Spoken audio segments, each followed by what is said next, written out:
Bismillahirrahmanirrahim. Alhamdulillahirabbil alamin wassalatu wassalamu ala asyrafil anbiya'i wal mursalin wa ala alihi wa sahbihi wasallim.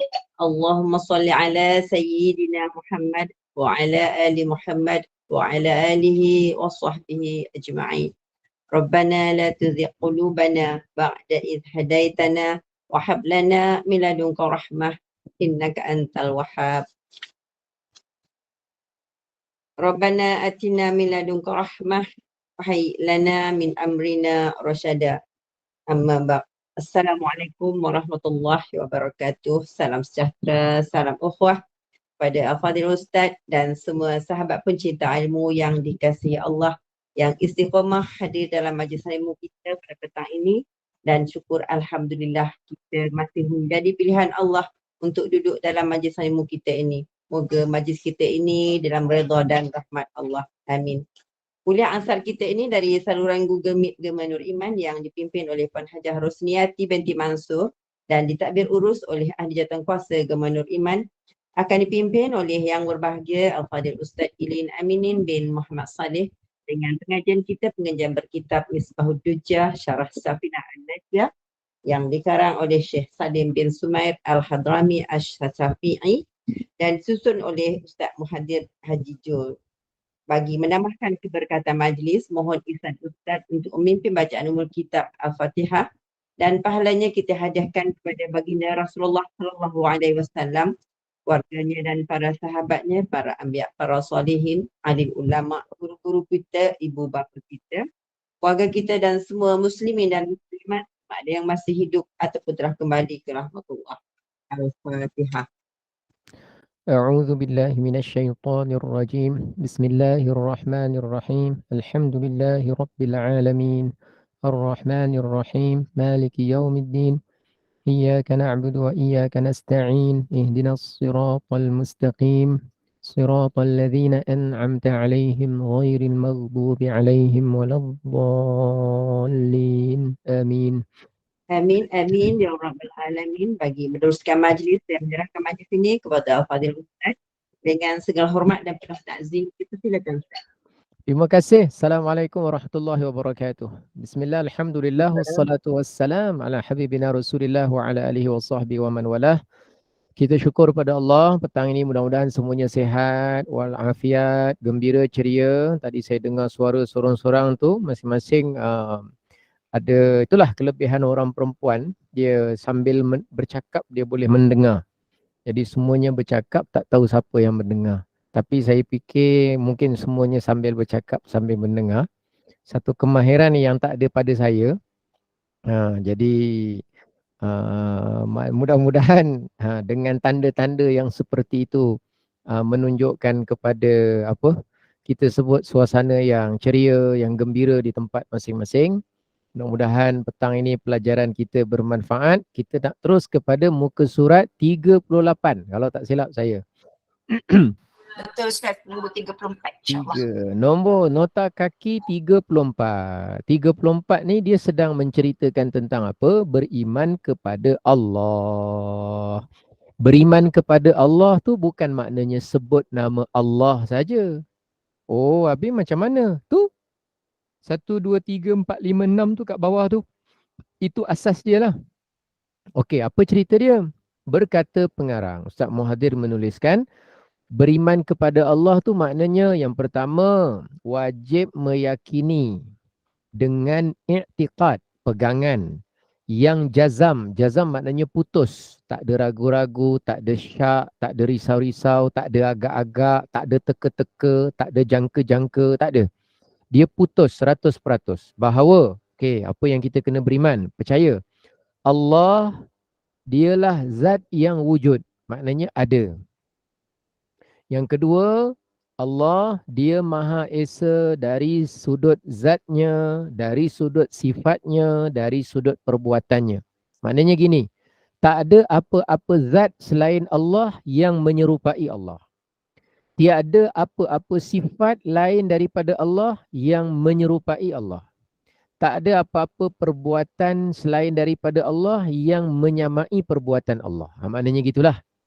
Walaupun kita sebut Allah Maha mendengar, ada sifat mendengar, tetapi mendengarnya, sifat Allah mendengar itu langsung tidak ada persamaan dengan sifat mendengar kita. Nama saja sama. Kerana Allah Maha Esa. Hanya dia bersifat dengan sifat Maha mendengar itu dengan maksud kesempurnaan dan tidak menyerupainya Allah dengan makhluk. Okey, nombor 3. Apa maksud kita beriman kepada Allah? Maknanya tidak ada sekutu. Apa makna sekutu? Sekutu maknanya apa? Menduakan lebih dari satu. Sekutu maknanya yang serupa, sebentuk, sejenis, sama, sesifat. Apa sahaja yang ada penyamaan dengan kita namanya sekutu. Okey, contoh. Saya dengan meja sama tak? Tak sama. Tak. Laila kena pangkat meja mungkin lah. Saya dengan meja memang tak sama, tapi sekutu. Okey, kenapa sekutu? Sebab saya ada persamaan dengan meja. Tapi tak sama. Tapi ada persamaan. Jangan sampai Yati cakap. Ustaz, ketahuilah bahawa Ustaz Makhluk. Ustaz dengan meja memang sama. Jangan. Saya tak sama dengan meja. Alang-alang dah sebut meja, baik cakap mangkuk. Kat dapur tu ada mangkuk. Ustaz dengan mangkuk sama sebiji. Lah, lagi dahsyat ayatnya. Jadi dia tak sama, tapi ada persamaan. Bila ada persamaan, maknanya sekutu. Okey. Ada orang, dia sembah berhala. Sembah berhala. Dia kata berhala tu tak sama dengan Allah. Tak sama. Tapi dia menganggap berhala boleh menyelamatkan dia. Baik, sekutu ke tak sekutu? Sekutu lah. Sebab dia anggap berhala ada persamaan dengan Allah. Itu nama dia menyekutu. Jadi bila dia anggap ada persamaan dengan sifat Allah, perbuatan Allah, jadi maknanya dia menyekutukan. Dia menyamakan walaupun satu sifat. Walaupun satu persamaan. Allah tak ada satu persamaan pun dengan makhluk. Itu sekutu. Jadi saya dengan meja sekutu. Tak sama tapi sekutu. Okey. Saya dengan Roshamno. Contoh. Sekutu ke tak sekutu? Contoh dah apa-apa lah Ustaz ni petang ni. Sanggup nak jawab Ustaz. Sekutu lah. Kan sekutu. Bukan sekutu Ustaz. Ada 2 kutu, ada 3 kutu. Memang kutu tiap-tiap bulan Ustaz. Maknanya banyak persamaan lah. Jadi orang yang menganggap ada benda lain sama dengan Allah. Maknanya dia anggap patung tu boleh beri rezeki. Maknanya dia jadikan ada sekutu bagi Allah.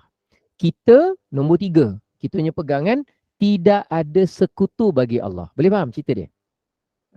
Jadi tak ada satu apa-apa pun selain dari Allah yang boleh menyelamatkan kita ke, yang boleh menyembuhkan kita ke, yang boleh menentukan rezeki kita ke, yang boleh menghidupkan, mematikan, mentakdirkan. Tak ada. Itu maknanya tidak ada sekutu. Okey. Itu nak beriman lah tu. Okey. Kemudian nombor 4. Hanya Allah sahajalah yang berhak. Apa tu? Dia tulis. Diibadahkan. Maknanya disembah. Sembah hanya Allah. Tapi kalau minta pertolongan kepada Allah pun boleh, kepada selain Allah pun boleh. Minta tolong dengan mak, boleh. Minta tolong dengan sultan, boleh. Minta tolong dengan anak kita, boleh.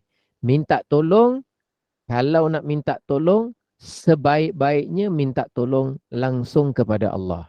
Tetapi, kalau minta tolong kepada selain Allah, boleh dengan maksud, dengan catatan. Jika kita meyakini bahawa hakikatnya pertolongan itu datangnya memang dari Allah. Boleh minta tolong dengan mak, bapak, kawan, semua boleh. Saya minta tolong dengan AJK Gemenur Iman boleh Ustaz? Boleh. Minta tolong dengan orang boleh. Tapi kalau sembah, nampak tu. diibadahkan, itu tak boleh. Itu memang tak boleh kita sembah melainkan hanya kepada Allah. Itu nombor 4. Okey, nombor 5. Ini semua masuk dalam bab beriman kepada Allah ni. Nah, nombor 5. Dia yang ini Allah bersifat dengan semua sifat kamalat. Kamalat maknanya kesempurnaan. Dan Allah Maha Suci daripada bersifat dengan mana-mana sifat naqais, kekurangan. Dan nombor 6, Allah tidak serupa dengan sesuatu pun. Siapa yang ada 6 ni dan pegang sungguh-sungguh dengan 6 perkara ni, maknanya rukun iman yang pertama insya-Allah settle. InsyaAllah matinya dalam iman, insyaAllah, mudah-mudahan. Kalau mati dengan akidah tu. Rukun iman yang pertama lah. InsyaAllah. Tapi nanti kita nak tengok perincian sikit, lepas tu kita nak pergi rukun iman kedua. Okey, apa kata pengarang? Ustaz Muhadir kat bawah tu. Wajib ke atas mukallaf. Apa makna mukallaf? Siapa ingat? Apa makna mukallaf? Orang yang apa? Orang yang boleh dipertanggungjawabkan. Membezakan perkara yang baik dan buruk. Okey. Maksud mukallaf orang yang dipertanggungjawabkan, orang yang dibebankan dengan tanggungjawab, betul. Habis siapa yang dipertanggungjawabkan tu siapa? Orang yang dah balik. Yang dah balik, satu. Kedua? Berakal. Orang yang berakal, waras. Yang ketiga, sampai kepada dia dakwah Islam. Siapa yang ada 3 ni, dia mukallaf. Jadi saya nak tanya, Kak Gema Noriman ni, yang ada 130 orang ni, dah mukallaf ke belum? Cek lah. InsyaAllah dah Ustaz. Ya Allah, usia ni tak mukallaf lah. Nak tahu juga. Terlebih mukallaf. Cek lah masing-masing sendiri, tanya. Masing-masing berakal tak petang ni? Kod-kod ada yang mudah-mudahan berakal lah. Taklah gila. Mula-mula tadi awal memang dia punya riuh macam gila-gila. Tapi insya-Allah bukan gila. Maknanya waras. Waras. Yang kedua, dah balik ke belum?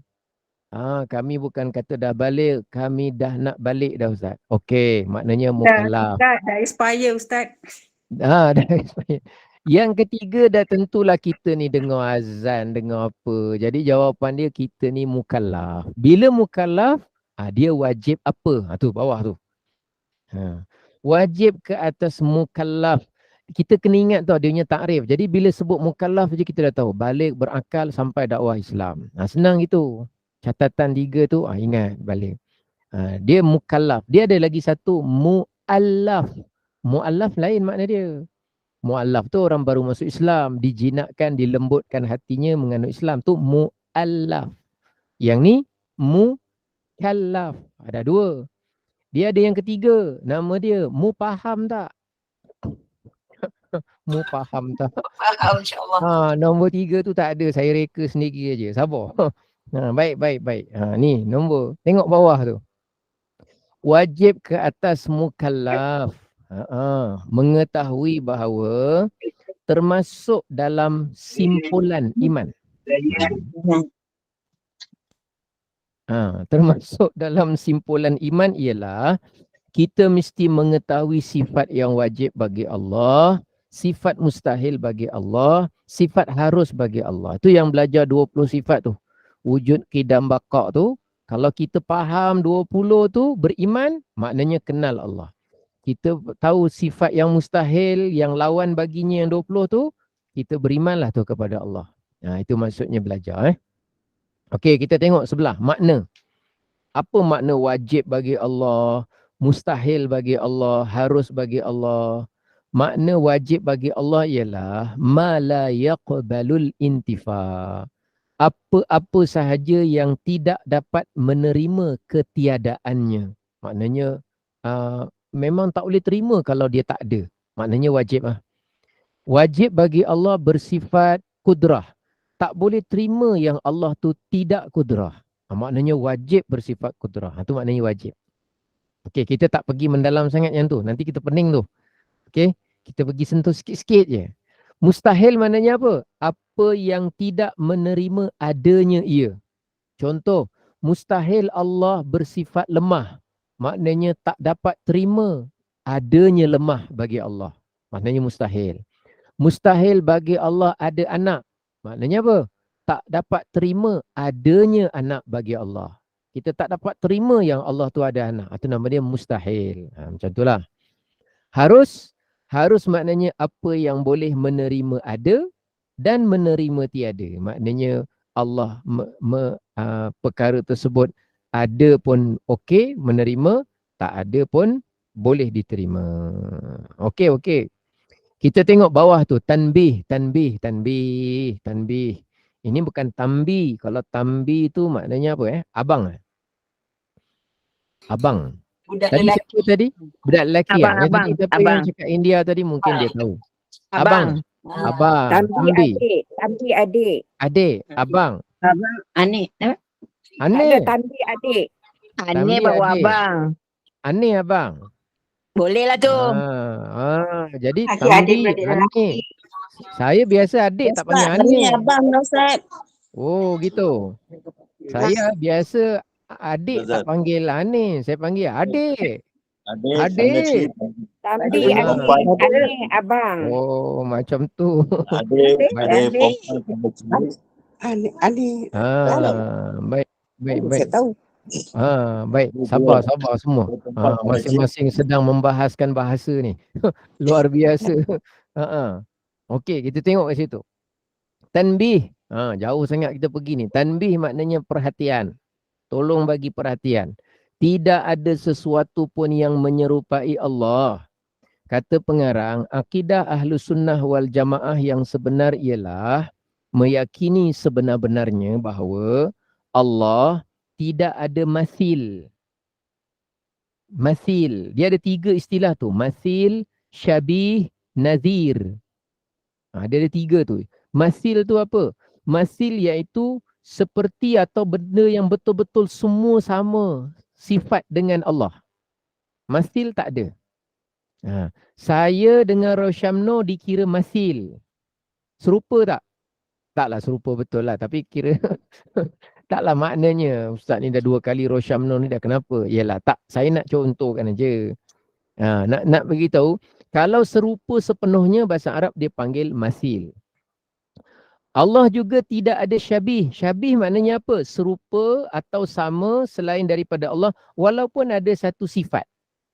Jadi saya dengan contohnya dengan apa? Ada satu sifat persamaan. Tapi yang lain semua saya tak sama. Maknanya dia adalah syabih saya. Itu kalau saya boleh lah. Saya ada tak mathil? Ada.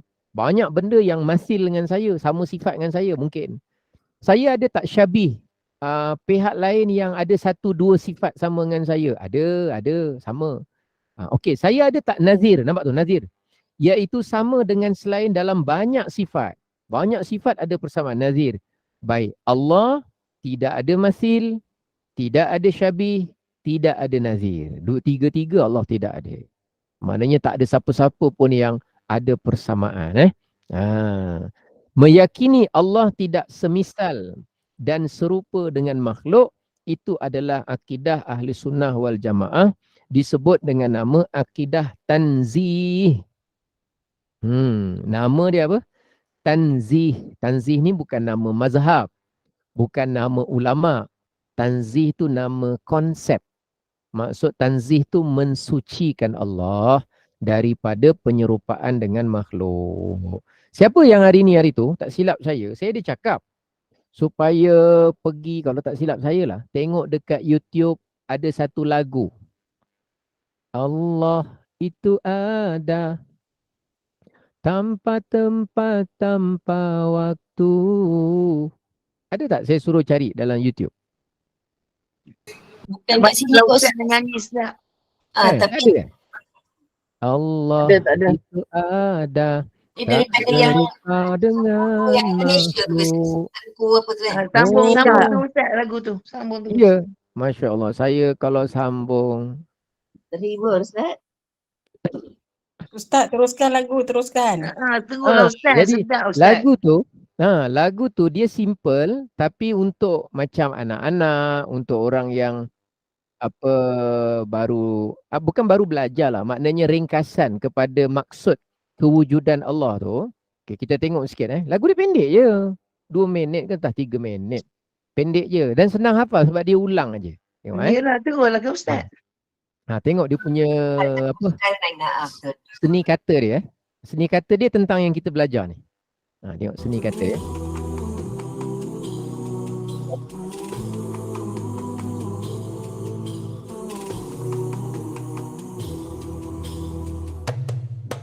Allah itu ada tanpa tempat, tanpa waktu. Allah juga ada, tak serupa dengan makhluk. Allah ada tapi tak serupa dengan makhluk. Di bahasa Indonesia lah tapi lebih kurang. Tengok Jangan semisalkan Allah dengan sesuatu. Jangan serupakan Allah dengan setiap makhluk. Janganlah kau katakan janganlah engkau katakan. Maknanya fahaman yang ni salah. Jangan kau katakan. Allah itu punya wajah, punya tangan, punya kaki, ada jari. Itu faham mujassim. Jadi ada akidah nama dia Mujassimah, iaitu dia kata Allah ada tangan, ada kaki, ada mata. Dia kata kat dalam Quran macam tu Allah cakap. Itu maknanya Quran tak cakap gitu. Dia yang faham macam tu. Jadi faham macam tu nama dia fahaman. Fahaman Mujassimah. Okey, lagi satu. Janganlah kau katakan Allah bertempat di arasy. Terkadang di langit turun pula ke bumi. Janganlah kau katakan Allah ada di mana-mana.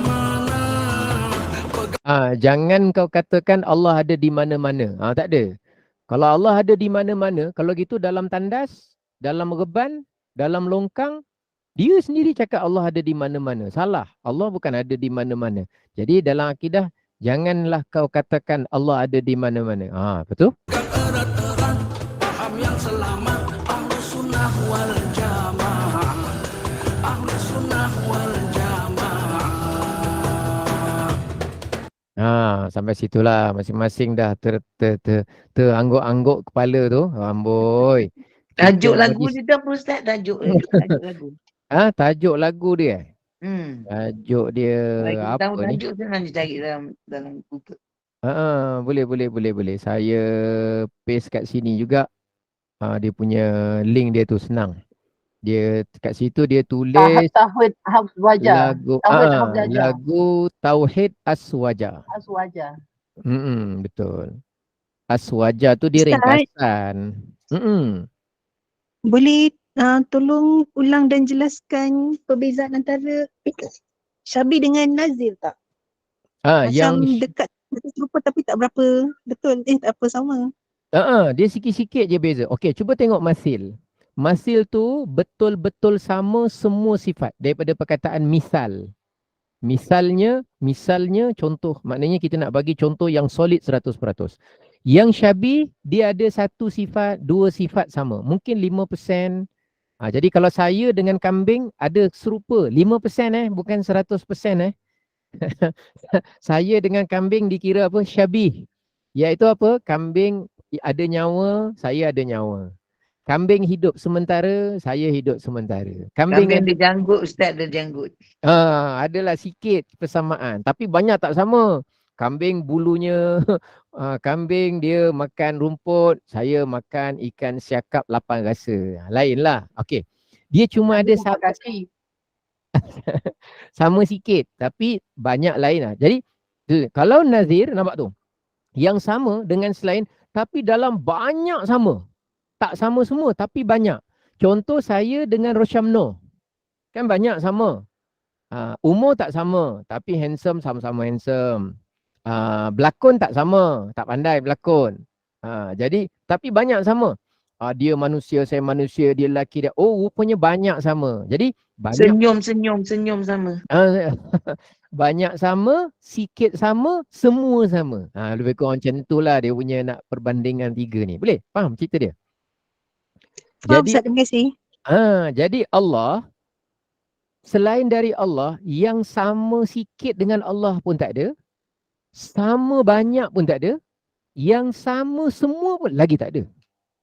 Jadi kenapa kita kena jelaskan tu? Sebab ada sebahagian orang, manusia yang kufur, yang jahil, dia sembah patung, dia kata saya tahu Allah yang ciptakan, Allah yang mengurus bumi dan langit, syurga tu milik Allah. Tapi saya sembah patung sebab patung ni lah yang melindungi saya. Maknanya dia samakan Allah satu dengan patung tu, iaitu maha melindungi. Salah. Dia samakan satu. Satu pun tak boleh. Patutnya langsung tak ada persamaan. Nah, itulah ceritanya tu. Jadi tak kisahlah dia keadaan dia masil ke, nazir ke, syabih ke, semua tu namanya menyekutukan Allah. Ada sekutu dia, ada sama. Sama sikit, sama banyak, sama semua tak kira. Asal ada sama, dia panggil menyekutukan Allah. Jadi kalau ada orang dia sihir, dia rasa jin itulah yang akan menyelamatkan dia daripada ancaman.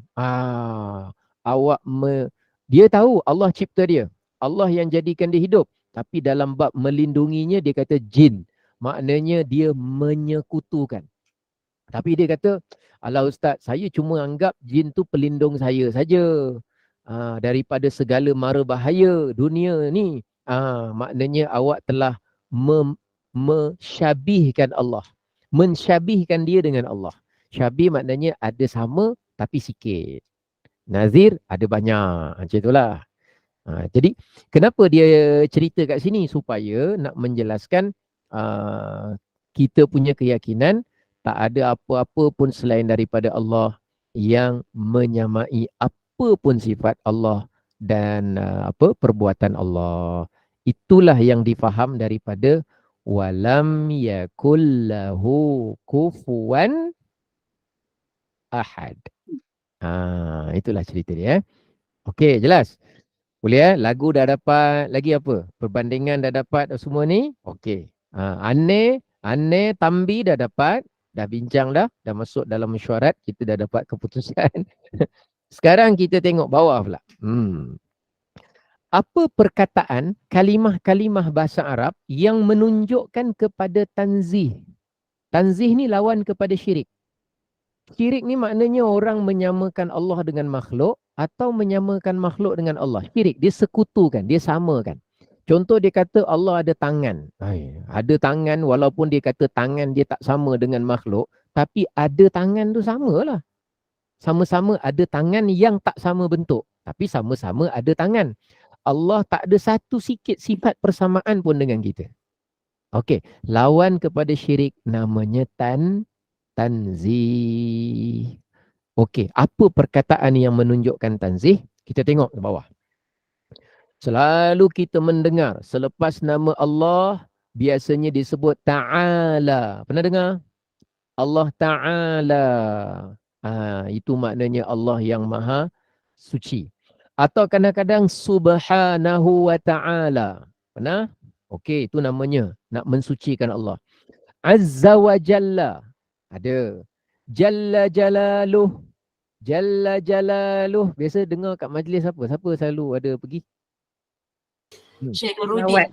Ada. Asma'ul Husna Ustaz. Asma'ul Husna ada. Syekh Nuruddin selalu sebut yang ni. Asma'ul Husna. Jalla Jalaluh. Asma'ul Husna. Siapa yang ada datang majlis Asma'ul Husna, Jalla Jalaluh. Jalla Jalaluh. Maha suci dan keagungannya. Maha suci dia dan maha keagungannya. Itu semua mensucikan Allah. Jalla-Jalalah lain Ustaz. Yang cantik dia Jalla Jalaluh. Dari segi baris dia. Dalam selawat kita ada dengar. Kalau dekat selawat dia sebut macam mana? Jalla-Jalalah. Jalla Jalalah. Jalla-Jalalah. Saya tak pasti. Saya belum pernah jumpa. Mungkin kerana kedudukan kalimah tu dalam tengah-tengah ayat, tapi Jalla Jalalah macam tak tepat dia baris dia, tapi tak rosaklah makna. Tapi dia yang sesuai Jalla Jalaluh. Kenapa dia fi'il madhi, dia fa'il tu ada cerita dia lah, tapi Jalla Jalaluh. Kemudian Jalla wa'ula. Boleh juga. Jalla sana'uhu boleh juga. Termasuk juga fi'lut tanzih, iaitu fi'il perbuatan mensucikan Allah daripada ada serupa dengan makhluk. Senang cerita itulah. Kenapa kita belajar fiqh tapi kita belajar ni dulu itulah. Ulama dulu sebelum nak belajar fiqh mesti settlekan sikit bab iman. Kalau belajar bab akidah lagilah dia akan tekankan. Okey gini.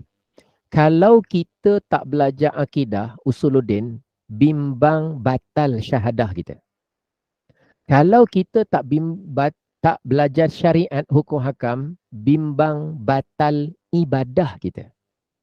Kalau kita tak belajar tasawuf, bimbang batal pahala kita. Faham tak? InsyaAllah faham. Okey. Macam mana? Cuba tulis sikit kat ruang komen. Kalau kita tak belajar akidah usuluddin, bimbang batal iman kita, batal syahadah kita. Jadi maknanya takut tak kenal Allah. Kalau tak belajar akidah tu kan. Maknanya kalau kenal Tuhan dulu. Kalau kita tak belajar iman, tak belajar akidah, Allah, syurga, pahala, kiamat, bimbang nanti tak percaya dengan malaikat atau salah percaya atau bimbang syahadah kita batal. Contoh ada orang cakap, dia kata syurga, dia yakin Allah yang menciptakan, tapi dia kata syurga dengan neraka tak ada. Uish, boleh batal syahadah tu. Jadi kena belajar usuluddin supaya mudah-mudahan terjaga dari batal syahadah. Okey, sekarang yang kemudian kita belajar syariah pula. Belajar solat, macam mana zakat, macam mana haji, macam mana umrah, macam mana baca. Kenapa belajar? Takut batal ibadah kita. Bila kita tak belajar cara ibadah yang tak belajar syariat, hukum hakam, bimbang nanti batal ibadah kita. Rupanya, solat tak sah lah, umrah salah lah, haji tak diterima lah, rupanya ni. Okey, baik. Tapi ustaz dia jahil. Gini, jahil sebenarnya bukan excuse sebenarnya. Kalaulah jahil dikira excuse, maknanya lebih mulia jahil daripada orang alim. Sebab dia dapat excuse saja. Orang alim yang belajar penat-penat sungguh-sungguh ni tak ada excuse. Kerana dia ada ilmu, maka dia buat salah tidak diampunkan. Orang jahil bila buat salah diampunkan. Tak. Bukan semua. Kebanyakan kejahilan tak diampunkan. Hanya 1-2 perkara ada beberapa pengecualian. Tapi secara umum jahil tidak ada pengecualian. Ada orang dia guna, alah ustaz tapi kan dia tak tahu, maafkan sajalah. Dia kan tak tahu. Tak tahu yang dimaafkan tu ada 1-2 sudut je. Tapi secara umum, jahil dalam 3 perkara ni tak ada excuse. No excuse. Kalaulah semua sekali jahil dikira excuse, kalau gitu untunglah jadi jahil berbanding jadi berilmu.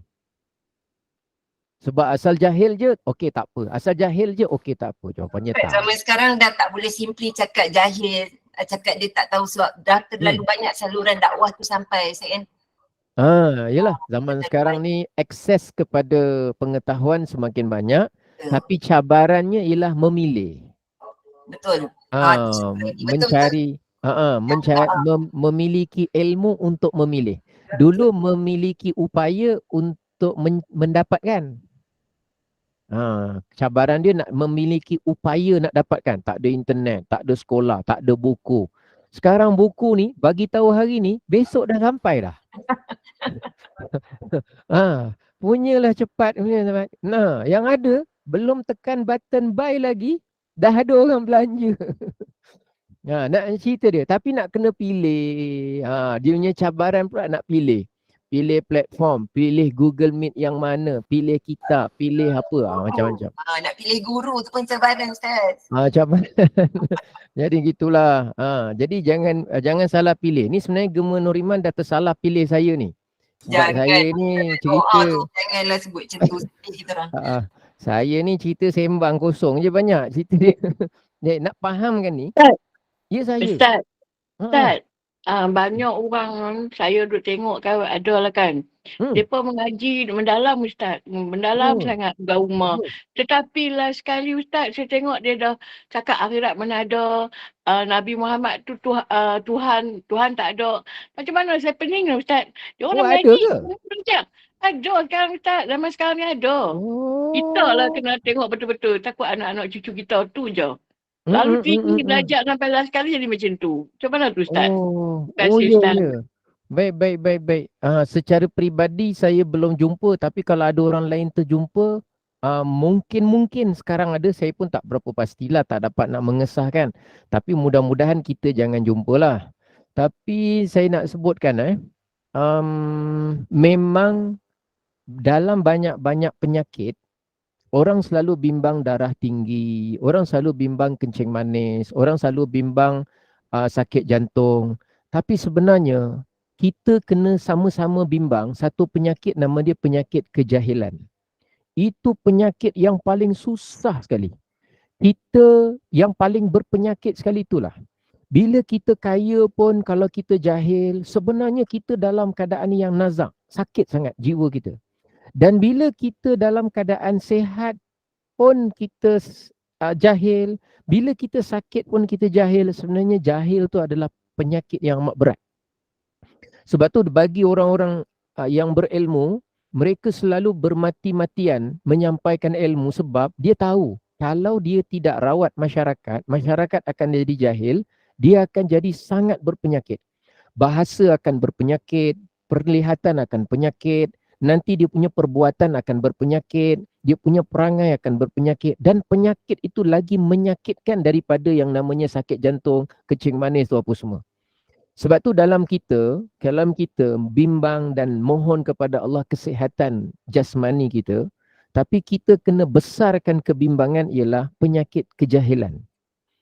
Itu penyakit yang paling sangat. Lagi kita belajar ilmu, makin kita akan semakin yakin betapa sebenarnya jahil itulah penyakit yang amat berpenyakit yang sangat dia punya dahsyat. Tapi kalau kita belum lama, kita belum perasan.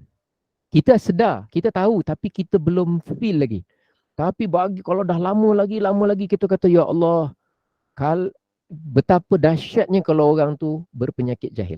Jadi kita ni sebenarnya menuntut ilmu ni salah satu daripada jihad, kita nak merawat kejahilan kita dan kita nak hilangkan penyakit-penyakit yang ada dalam diri kita, penyakit kejahilan.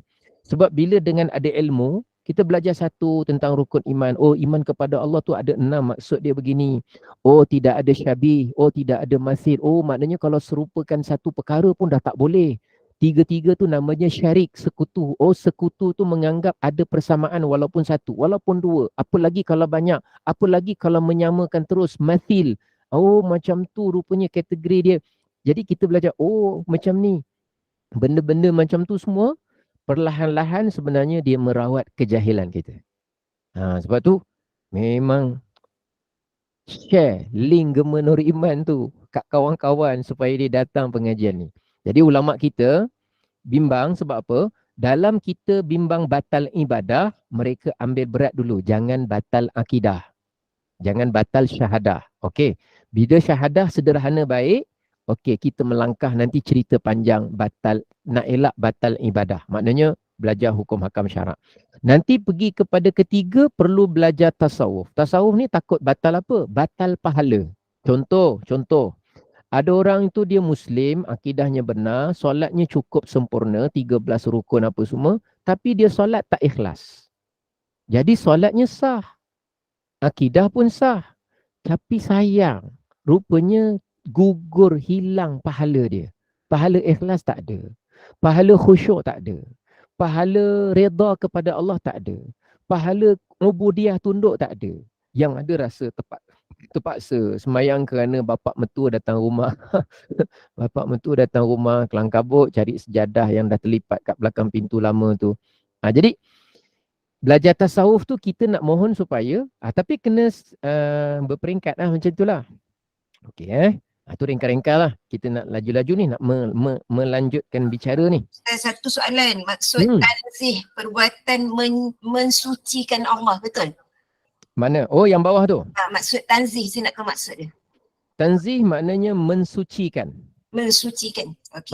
Pensucian. Baik. Alhamdulillah. Terima kasih banyak. Okey, kenapa saya kata mensucikan? Saya tak kata menyucikan. Kalau menyucikan maknanya kita menjadikan benda itu suci. Contoh, saya menyucikan baju dari najis. Saya menyucikan pakaian daripada kekotoran. Maknanya saya yang jadikan benda itu suci. Tapi kalau mensucikan, yang dimaksudkan ialah saya menyifatkan dia dengan sifat maha suci. Maknanya saya mentanzihkan Allah, saya mensucikan Allah. Dengan makna yang sama, saya mengatakan Allah maha suci dengan makna Allah itu maha suci daripada bertempat, ada bentuk, ada serupa, ada sekutu. Faham tak dia punya maksud yang sama tu? Nampak different dia mensucikan tu bukan saya yang punya kuasa tapi saya tengah membesarkan Allah tu. Mensifatkan Allah bahawa Allah maha suci. Kalau menyucikan nampak perbuatan tu saya atas kekuatan saya macam tu. Kekuatan kita, perbuatan kita. Nampak Allah tu besar. InsyaAllah. Jadi cerita kalau saya dari pendek kepada panjang macam ni. Saya mentanzihkan Allah. Maknanya saya mensucikan Allah. Maknanya saya mensifatkan Allah betapa Allah maha suci. Maknanya saya menyatakan, meyakini Allah maha suci dari penyerupaan dengan mana-mana sifat makhluk. Maknanya Allah maha suci, tidak ada sekutu. Tidak ada sekutu dari sudut mathil, tidak ada sekutu dari sudut nazir, tidak ada sekutu dari sudut syabih. Maknanya Allah maha suci daripada apa-apa sifat makhluk, termasuk tempat, bentuk, rupa, kedudukan, bila, dahulu, kemudian. Macam itulah.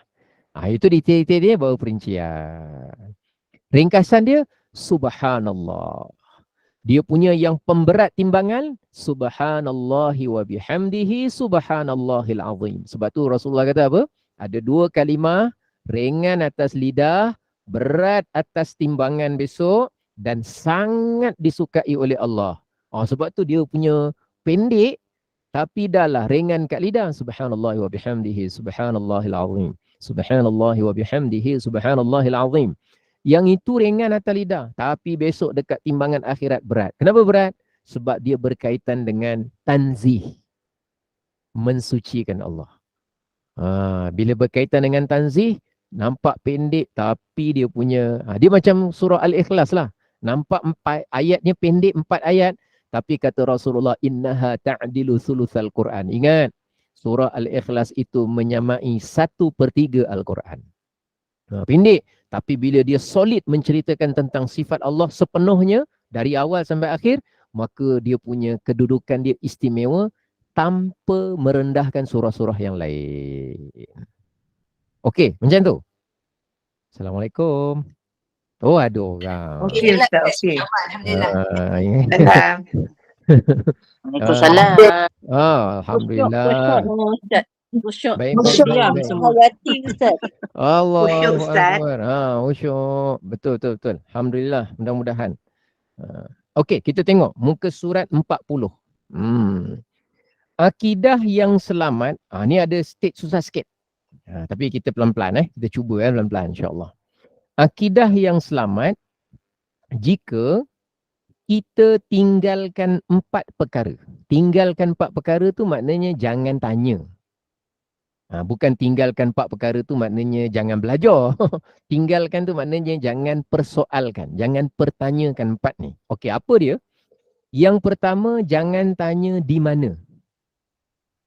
Yang kedua, jangan tanya bagaimana. Yang ketiga, jangan tanya mata. Mata maknanya bila. Dan jangan tanya kam, berapa. Ustaz, tak boleh tanya berapa Ustaz? Tak boleh. Ustaz sekarang umur berapa? Tak boleh tanya berapa lah Ustaz. Umur saya boleh tanya berapa. Cuma saya je tak gemar nak menjawab. Jadi jangan tanya. Ustaz, bila Ustaz sampai KL? Tadi kata Ustaz tak boleh tanya bila. Yang tak boleh tanya 4 ni bukan makhluk. Makhluk 4-4 ni kita boleh tanya. Ustaz bila sampai? Ustaz bila dilahirkan? Ustaz, Tuan Haji ada berapa orang datang? Tuan Haji ni berada kat mana? Tuan Haji ni rupanya macam mana? Saya ni telefon tak jumpa lagi Tuan Haji. Saya nak jumpa.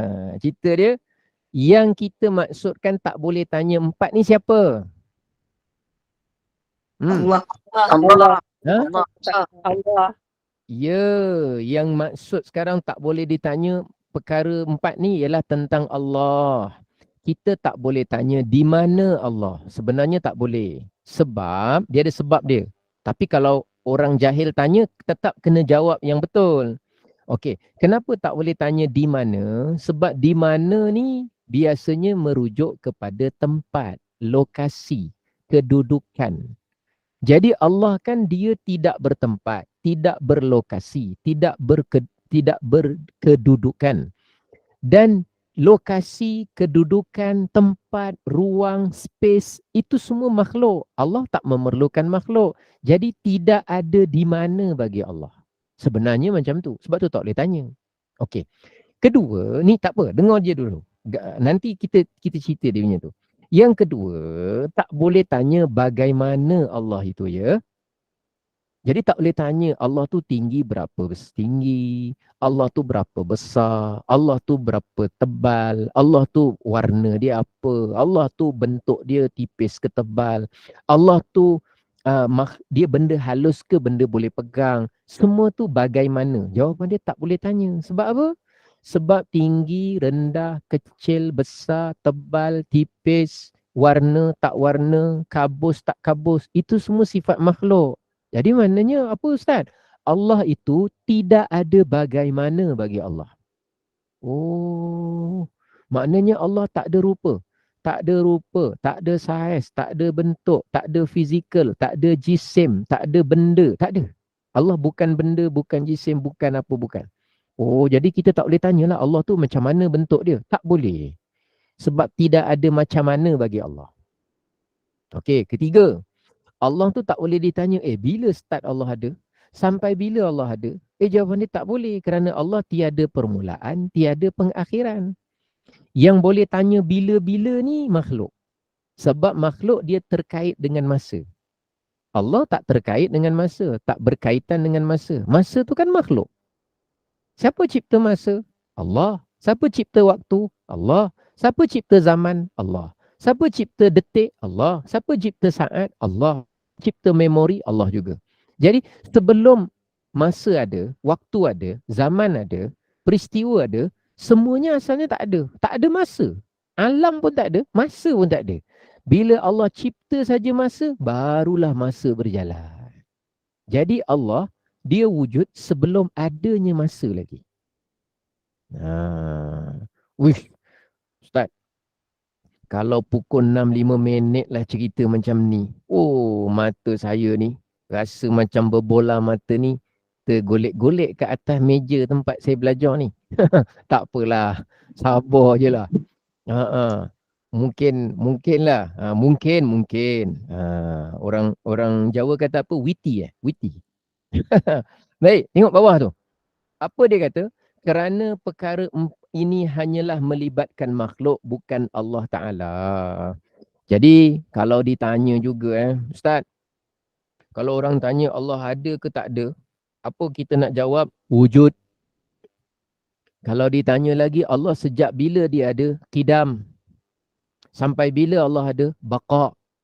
Allah tu macam mana? Mukhalafatuhu lil hawadith. Allah tu ada dekat mana? Qiyamuhu binafsih. Allah tu ada berapa? Wahdaniyah. Oh, maknanya ulama dah siapkan jawapan. Ya, untuk orang yang nak masuk Islam, kita dah siapkan jawapan dah. Maknanya kalau ada orang kafir jumpa saya, dia kata, alien aminin. Ya, saya nak masuk Islam. Oi, bagus. Bila? Sekarang ke nanti? Dia kata sekarang. Tapi saya mau kenal, tahu dulu. Allah tu siapa? Oh, senang saja. Allah yang saya sembah, yang pertama dia ada. Lalu dia tanya, alien, kalau Allah ada, Saya tak pernah tengok. Saya tak pernah nampak. Saya tak pernah tahu. Sekarang saya mau tanya. Dulu saya sembah ini barang saya sembah. Ini barang saya sembah. Dulu saya sembah dari kecil saya sembah. Sekarang saya nak tukar. Saya nak sembah Allah. Ini barang saya dah tahu. Allah saya belum kenal. Allah tu bila dia ada? Saya kata Allah tiada permulaan. Kidam. Oh, tak ada permulaan. Tak ada permulaan. Habis sampai bila Allah ada? Baqa'. Allah kekal. Tidak ada sampai bila bagi Allah. Dia kekal selama-lamanya tiada penghujung. Oh, kalau macam tu Iliyin Aminin, Allah tu bentuk dia macam mana? Tidak ada bentuk bagi Allah. Tidak ada bagaimana bagi Allah. Mukhalafatuhu lil hawadis. Oh, tak ada bentuk? Tak ada.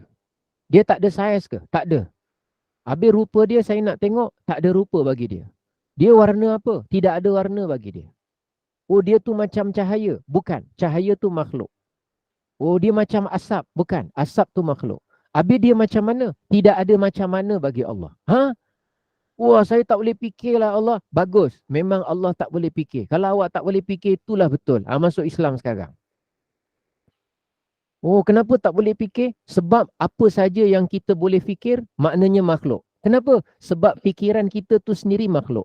Allah yang cipta fikiran kita, cipta idea kita, cipta visualisasi kita. Semua tu ciptaan Allah. Kalau kita berangan, angan-angan kita adalah ciptaan Allah. Kalau kita dapat idea, idea pun ciptaan Allah. Kalau kita dapat satu buah fikiran pun nama. Kalau kita terlintas, lintasan hati kita, lintasan fikiran pun juga adalah makhluk Allah. Tak ada benda yang terlepas daripada penciptaan Allah. Wah, ini tak pernah. Alamak, Cina pula. Saya tak pernah dengar lah awak punya penjelasan ni. Senang je. Islam sembah Allah, Allah tak ada serupa sama apa pun. Tidak ada masil, tidak ada nazir, tidak ada yang namanya syabih. Wah, jangan banyak sangat istilah bahasa Arab lah. Saya tak faham lagi. Okey. Soli. Okey. Saya tak cakap banyak. Sekarang you mau tanya apa lagi? Saya nak tanya itu Allah itu dia dekat mana sekarang?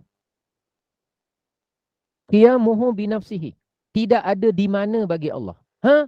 Tak ada di mana. Bukan atas langit Bukan. Atas langit tu makhluk. Oh, bukan dekat luar alam Bukan. Luar alam tu makhluk. Oh, bukan dalam alam Bukan. Dalam alam pun makhluk. Oh, bukan dalam bumi. Dalam bumi bukan. Dalam syurga bukan. Semua tak ada. Syurga makhluk. Allah tidak menduduki, menempati, mendiami, menghuni makhluknya. Walaupun namanya syurga. Oh, itu macam ke? Memang tak sama Memang tak sama. Tapi wah tak boleh fikir bagus tak boleh fikir. Yang tak boleh fikir tentang Allah tu bagus. Yang lain lu kena fikir. Apa lagi wah kena fikir? Lu kena fikir hari ni malam ni mau belanja apa saya makan. Lepas syahadah nanti mau belanja apa saya makan. Dia kata awak ni pandailah usik saya. Alah usik saja, bukan suruh saya kata, bukan belanja betul pun. Baik. Habis Allah itu ada berapa Allah tak boleh tanya berapa, tapi kalau awak tanya Allah Maha Esa. Oh, Maha Esa tu maknanya satu tak.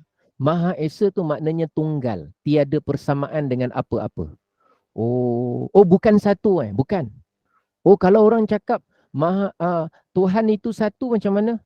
Kalau kira satu mungkin ada dua. Kaabah ada satu tau, tapi bukan Tuhan. Matahari ada satu tau, tapi bukan Tuhan. Masjid Haram ada satu tapi bukan. Air Zamzam, telaga Zamzam ada satu tau, tapi bukan Tuhan. Padang Arafah ada satu tau, tapi bukan Tuhan. Nabi saya Muhammad ada satu tau, tapi bukan Tuhan. Sebab semua yang satu belum tentu Maha Esa. Tuhan saya Maha Esa, tunggal, langsung tak ada persamaan apa-apa. Oh, kenapa lu dari dulu tak cakap dengan gua ini macam? Itu namanya hidayah sudah sampai. Cepat. Kita mengucap 2 kalimah syahadah sekarang. Boleh. Sekarang juga kita mengucap kalimah syahadah. Manalah tahu masuk dalam agama Islam. Contoh. Boleh faham ke dialog kita ni? Saya nak bagi senang faham sebenarnya. Faham sangat Ustaz. Alhamdulillah. Drama sebabak tu. Ha? Drama sebabak. Boleh kan? Kan saya dah kata tadi, saya boleh. dengan Rosyamno Macam masih. no. Tapi Rosyamno dah tadi. jadi penerbit. Ustaz belum jadi penerbit. Tak Yelah, apalah saya Ustaz kan, ajar. saya kan muda Ustaz lagi. ajar berdebat dengan orang nak masuk Islam. Tu kalau orang nak masuk Islam tanya kan. Ustaz ajar betul-betul debat dia kan. Sebenarnya Ustaz mengajar kita tu berdakwah. Jadi saya nak cuba fahamkan, ringankan sikit. Saya boleh baca macam zaman saya belajar. Boleh. Baik. Baris yang kedua. Jika ada yang bertanya kepadamu. Nanti pakai semua Boleh. tidur Ustaz. Boleh saja, tak kisah. Kalau saya, zaman saya belajar, okey je. Cara macam mana pun saya jenis langgar je. Maknanya kita nak tengoklah macam mana kan. Tapi bila dah pukul 6 suku ni, dia kena cara dia lebih agresif sikit lah. Nak bagi contoh saja. Tujuan dia sebenarnya pemudah cara saja. Mudah-mudahan bermanfaat. Wallahualam. Dan skrip tadi adalah hak cipta terpelihara oleh GNI. Jadi nanti kita mudah-mudahan bermanfaat lah. Tak boleh kopi Ustaz, tak boleh kopi ya. Baik. Tapi kalau siapa tadi nak kopi, boleh ingat, boleh tiru dan mudah-mudahan mengislamkan orang, teruskan. Boleh foto sikit lah Ustaz. InsyaAllah Ustaz. Mudah-mudahan besok Gema Nur Iman ni ada di kalangan yang ialah grup-grup geng-geng lama tempat kerja kita ke kan. Yang dia belum masuk Islam ke, siapa-siapa ada tempat kerja lama ke, jumpa ke apa ke, tiba-tiba orang tu nak mengenal Islam, tiba-tiba dia atas dasar kepercayaan kita dah mula boleh cerita sikit-sikit. Okey lah, mana tahu. Kalau betul ada orang masuk Islam di tangan, maknanya asbab daripada salah seorang yang belajar di Gema Nur Iman ni, ya Allah, nikmat dia lain macam. Nikmat dia. Tak kisahlah. Satu tahun, satu orang, rupanya ada orang masuk Islam lah dengan jemaah Gema Nur Iman. Dia punya seronok dia datang. Yalah, mudah-mudahan Allah terima, tapi seronok hati kita tu lain. Satu hari ada mu'alaf dalam kita untuk kumpulan Ustaz. Amin. Mudah-mudahan insyaAllah. Ada tu. InsyaAllah. Okey. Kemudian bawah tu sikit. Jika ada yang bertanya kepadamu, di mana Allah, maka jawablah, laisa fi makanin wala yamurru alaihi zaman. Allah tidak berada pada satu-satu tempat dan Allah tidak terikat dengan masa kepadanya. Saya sebut tadi, Allah tak ada hubungannya dengan masa, tak terikat. Jika ada yang bertanya kepadamu bagaimana keadaan Allah, maka bacalah firman Allah, laisa kamithlihi syai'. Tidak ada yang menyerupai Allah sesuatu pun, sudut pun tak ada. Jika ada yang bertanya, ni tanya lah. Jika ada bertanya kepadamu, bila Allah ada? Sebenarnya tak boleh tanya kan dia kata tadi. Tapi kalau ada yang jahil, maka jawablah, lahu awwalu bila betida'in wa akhiru bilantiha. Bagi Allah ada awal tanpa permulaan, bagi Allah ada akhir tanpa penghabisan. Tapi bahasa dia agak tinggi sikit. Jika ada bertanya kepadamu Allah itu ada berapa, maka jawablah bahawa dengan perkataan wahidun la min killatin.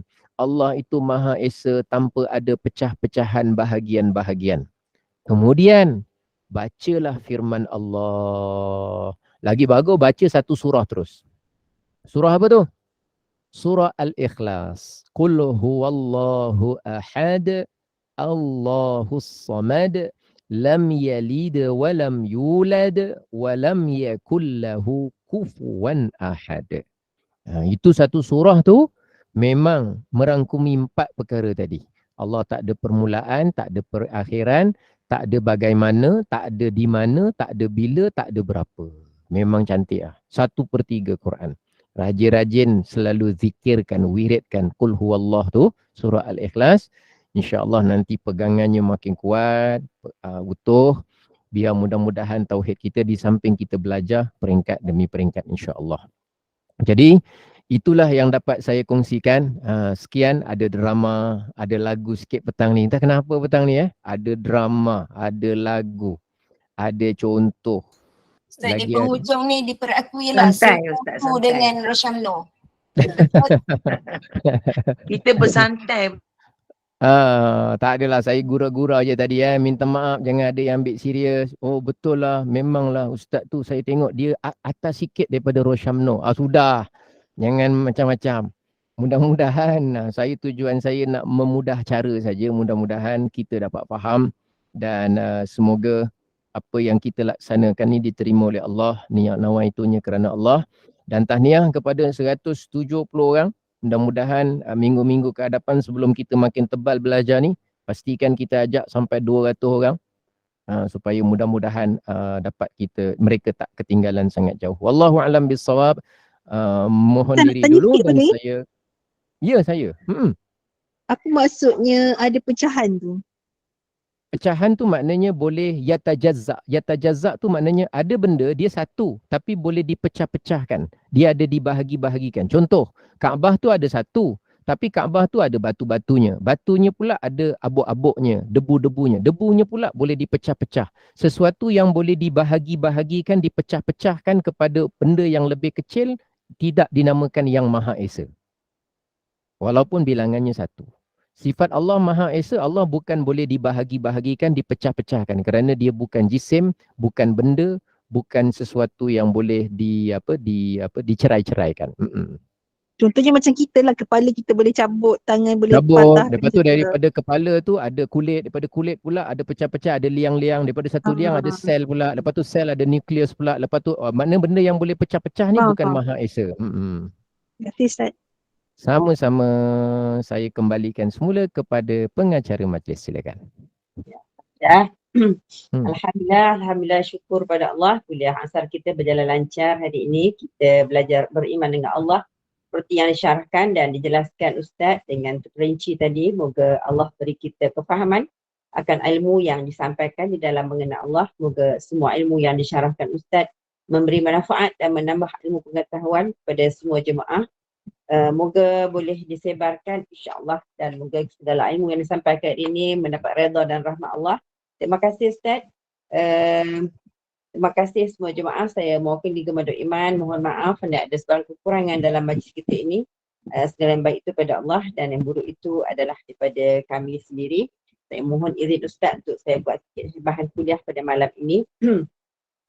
Kuliah maghrib kita bersama Dr. pada pukul 8 malam bersama Al-Fadhil Ustaz Dr. Haji Ashraf bin Sa'ud Su'arim dengan pengajian kitab hadis-hadis sahih terbukti masa kini, dan kita ada kuliah Isyak pada pukul 9.15 malam bersama dengan Ustazah Misnah binti Miran dengan fiqh darah haid, nifas dan istihadah. Itu sahaja untuk hari ini. Dengan itu saya bagi menutup majlis, mohon Ustaz bacakan doa penutup, surah kafarah dan surah Al-As, dan saya akhiri dengan wabillahi taufiq wal hidayah. Wassalamualaikum warahmatullahi wabarakatuh. Waalaikumsalam warahmatullahi wabarakatuh. Subhanakallahumma wa bihamdika asyhadu an la ilaha illa anta astaghfiruka wa atubu ilaik. Bismillahirrahmanirrahim. Wal 'asr innal insana lafi khusr illa alladhina amanu wa 'amilus solihati wa tawasaw bil haqqi wa tawasaw bis sabr.